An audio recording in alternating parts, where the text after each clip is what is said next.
La SAPCO a initié un projet touristique dans la commune de Kafountine et le processus avait été lancé depuis quelques années. Mais en y voyant plus clair, les populations des villages impactés par le site qui ne se retrouvent pas dans ce projet ont décidé de poser leur veto avec des interrogations.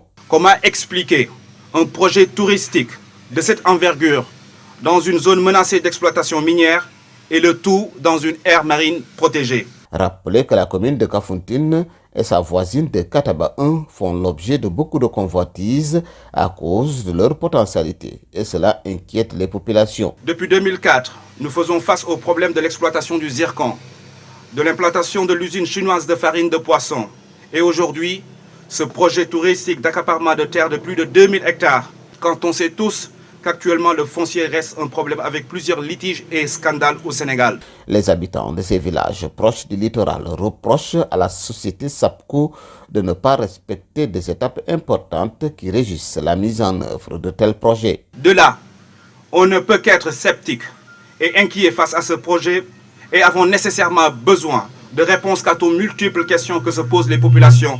En attendant, ils ont pris une résolution. Pour tout ceci, nous demandons à SAPCO de dégager du Foni-Diaban. Non,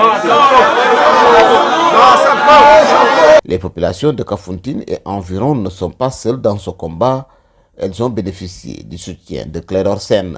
Les populations rejettent le projet de la SAPCO et leurs inquiétudes sont tout à fait fondées. Donc moi, je suis venu de ma modeste personne apporter mon soutien à cet événement aux populations et faire en sorte que leur terre ne leur soit pas désaffectée et que leur activité économique ne soit pas remise en cause, ni leur activité agro-silvopastorale. Heureusement, les autorités municipales semblent réajuster leur position et s'aligner avec les populations.